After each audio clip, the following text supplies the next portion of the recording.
Now, my journey with cancer started 12 years ago when I was 51 years old. I thought I was in perfect health. I was a runner, and I went in for my annual physical, and my blood work was crazy. I was diagnosed with acute myeloid leukemia, and for the next 3 years, I underwent 2 stem cell transplants, first my own, and then from my brother, who was 100% match. And then I was blessed to be in remission then for 9 years. And on my annual blood work in July of 2019, my white counts were bad, so we immediately did a biopsy. And Dr. Cashin diagnosed the return of acute myeloid leukemia in its early stages. I thought he was cured, to tell you the truth. Knowing that this was now going to be his 3rd transplant, and he had repeatedly relapsed, we were looking for something novel to try this time.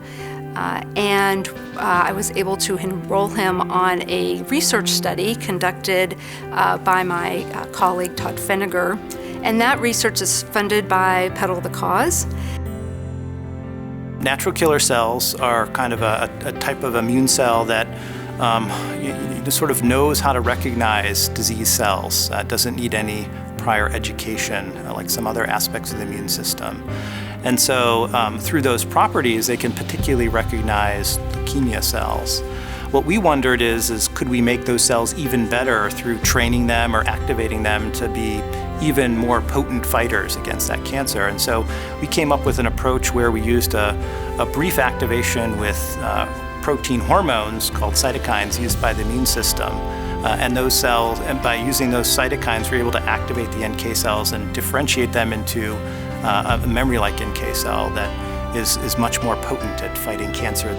Bill had his transplant in January, and he, in typical form, tolerated it remarkably well. He was so determined to stay active and strong through his treatment. He was always up walking the halls, using the treadmills on our transplant floor. And about a month after the transplant, we did the first bone marrow biopsy and found that the transplant had worked very well. The donor cells had completely taken over his bone marrow, and the leukemia was not detectable by any of the standard tests. Of the 15 patients we've treated, all 15 have obtained a complete remission from their leukemia after a period of a month or 2. The promising aspect of the field is that pieces that we establish in leukemia, if they work, have the potential to work in many different types of cancer. There's so much exciting research that goes on at Siteman Cancer Center and St. Louis Children's Hospital, but a lot of it needs that kickstart that comes from Petal the Cause funds.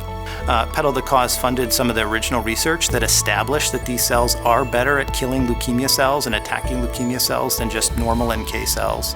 They also supported taking the first step into the clinic, that first in-human phase 1 clinical trial. With a conventional chemotherapy not effective this go-around, I feel very fortunate that this drug is available here at Siteman. And I feel kind of proud that perhaps some of the money that I raised over the last 5 years for Petal the Cause may have made a difference in the researchers being able to have this clinical trial drug available. It's turned out to be one of the greatest things I've ever done in my life, is to not only ride for distance, become a pretty avid cyclist, but also to raise a lot of money for cancer research for Petal the Cause. The Petal the Cause event each year is such an exciting place to be, and it really recharges me as a cancer care physician and researcher to keep everything in perspective and remember the patients that we're fighting for, and remember the good that we can do by raising money to support cancer research.